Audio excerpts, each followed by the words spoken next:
Okay, so hey guys, and welcome back to another predictions video. And in today's video I'm going to be predicting the Khademi versus Chauke fight. If you're new around here though and you haven't yet subscribed, please do so. Like the video if you do indeed like the video, and let's get straight into it. Of course, like I always say, apologies about my pronunciation. It's never great, and I don't think it's going to be getting any better anytime soon, even though I'm trying my best. But yeah, going into this fight, Khademi is 10-1-2 with 4 KOs, and Chauke is 23-2-2 with 15 KOs. This fight is for the vacant IBO World Flyweight title. Khademi's last fight was a win via TKO in round 2 versus Bangaza, and Chauke's last fight was a win via points versus Koshi. Khademi is 29 and Chauke is 38. Khademi's loss came via majority decision versus Ahmed in 2021. They've fought 3 times and drew twice more, so that's basically where all his non-wins have come from, just fighting Ahmed. Chauke's losses have come versus Cafu in 2022 and Sit Yata in 2013, and he's been pro since 2008. And Chauke has also never fought outside of South Africa, so this is the first fight where he's fighting outside of his home country. So to speak about this fight, obviously it's for the vacant IBO title. It's a big opportunity for both fighters. Khademi getting his first major chance at a world title, and the stage is set for him to come and through and to win this. And obviously it's going to be a tough challenge in somebody like Chauke, who is seen as a bit more of an unknown. He's come in obviously from Africa to challenge for this, and I respect him for be willing to just come and be in the away corner and to challenge. Obviously it's a big opportunity for him as well to fight for a world title. Obviously Khademi's last fight being a stoppage victory, it was a good stoppage victory. It was against a much lesser opponent, and to be fair, so was Chauke's last fight was against a much lesser opponent as well. And so they're both going to be stepping up in opponents here, and you know, it's going to be, well, you'd like to hope it's a step up in opponents for both, and you'd like to hope that this is a competitive fight for a world title, of course. Obviously there's a big age gap between the two of them that most likely is going to play a factor, but Chauke obviously he's got the more experience, obviously pro since 2008, and he's kind of suffered the defeats and managed to come back well from them. And I mean, Khademi, you can't really quite say the same thing. Obviously he's come back well from the defeats, but he's never really been able to avenge the defeats, and maybe that's possibly still playing in the back of his mind, the fact that he has fought Ahmed 3 times and hasn't been able to win on any of them occasions. And so, you know, possibly that could be a thing playing on his mind going into this fight. If things get tough in this fight, maybe get some sort of flashbacks to what it was like when he was fighting Ahmed and things were getting tough. But yeah, to speak about them both as fighters, Khademi is a slick fighter, very slick fighter. He feints well.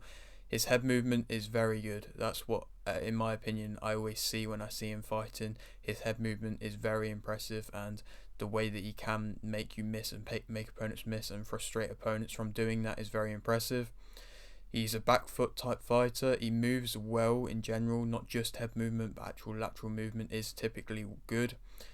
He's also good at initiating clinches when necessary, so if he can't move away from it, or if he can't use his head movement to get out of a position, he is good at initiating clinches to make sure he's not really getting hit inside with too much punishment, because he is a bit more of a mid-range type fighter from what I've seen. And in my opinion, when he does actually end up trying to fight in close, it's not where his specialty lies. He changes levels well, he stays composed, he counters well, and that kind of is always helpful when you stay composed and you counter well. It's the kind of things that always go together. You kind of have to be composed on the back foot to be able to counter well, because there are so many fighters that do seem to kind of tense up and panic a little bit more when they're on the back foot, and you can't really be doing that if you want to be countering well. He does well when he imposes his size. He doesn't always do it, and I think when he does do it, I think he ends up becoming better off attacking wise because of it. And against somebody like Chauke, who is quite a small guy and does have quite a small frame, I think he could impose his size well and really be able to punish him in that aspect. He sets well off his jab. He just needs to be consistent with his jab. He gains confidence throughout the fight and gains kind of a rhythm and a momentum, which is difficult to get him out of. And when he gains that confidence, which sometimes he needs to gain early on and needs to just kind of maybe land a shot to be able to gain, then he does look very impressive from there. And he is a hard hitter. I mean, he's stopped his last 2 opponents, and he, you know, still shows there that he is a hard hitter, and he does have it in there, and he can time his shots well, and he can land big. Negatives about him: he has quite a low guard, kind of links to the head movement a bit at times. He has that low kind of amateur style guard where you kind of see them moving nicely and trying to be a bit flashy a little bit at times, and sometimes it means he can get caught if fighters are able to track or to manage his head movement. He, in my opinion, when he plants his feet, sometimes he's a little bit too. He moves well, but sometimes when he plants his feet, he doesn't always choose the best times to do so, and that kind of can put him a bit off balance. And when it is in close, I don't think he does his best work in close, like I've mentioned, and I think he can be a little bit messier in close. Finding his range, sometimes on the outside, finding his range is a little bit difficult for him, but I think, like I say, against somebody like Chauke, who doesn't really have a massive range, and I mean, Khademi will have the longer reach, I think he'll be able to find it relatively easily. He can sometimes jump into range when he is being a bit confident and when he is trying to get you out there, and can kind of walk on or jump into a shot. He doesn't have a massive output, to be fair, and he does need to, it does need to come with confidence, like I mentioned, and if he doesn't gain that, he doesn't have a massive output, and he is a bit of a slow starter. He can leave his head in when he lunges into shots. This is, of course, like I said, step up in opponents. He can get physically pushed back and can get physically kind of bullied a little bit at times. His accuracy isn't amazing, his chin can be in the air a bit, and he does slow down, in my opinion, later on throughout the fight. And obviously it's fair enough when he is fighting and moving around and using his head movement a lot of the time, but it's just how long can you last doing that, and I think he does slow down throughout fights. And to speak about Chauke as a fighter, he controls the centre well, he's got good head movement as well, and so I think he's probably going to be the one pushing Khademi back a little bit more and possibly controlling the centre, unless Khademi imposes his size. But he does also, like I say, have good head movement like that of Khademi. Maybe not quite as good, but still good. He stalks you down, walks you down.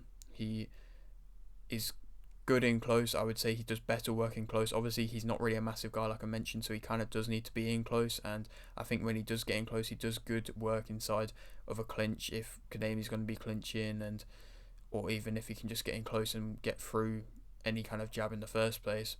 He puts on the pressure. He is good at slipping under jabs, and if Khademi's, he isn't really the most powerful jabs, Khademi's isn't, so he does slip under it well typically, and so I can imagine he could possibly slip under that one well and then possibly able to do some inside work from there. He is used to punching upwards and used to having to land his bigger shots going upwards and kind of bigger overhands, so that's something that Khademi's going to have to be used to, or I suppose going to have to be wary of. He works well in a clinch as well, like I mentioned. He does get you on the ropes and does let his hands go when you are on the ropes, and if Khademi is going to get backed up, then on the ropes is where Chauke probably does some of his best work, and I think he does have a tighter guard. I think he's harder to hit than that of Khademi, or land cleanly on than that of Khademi Chauke.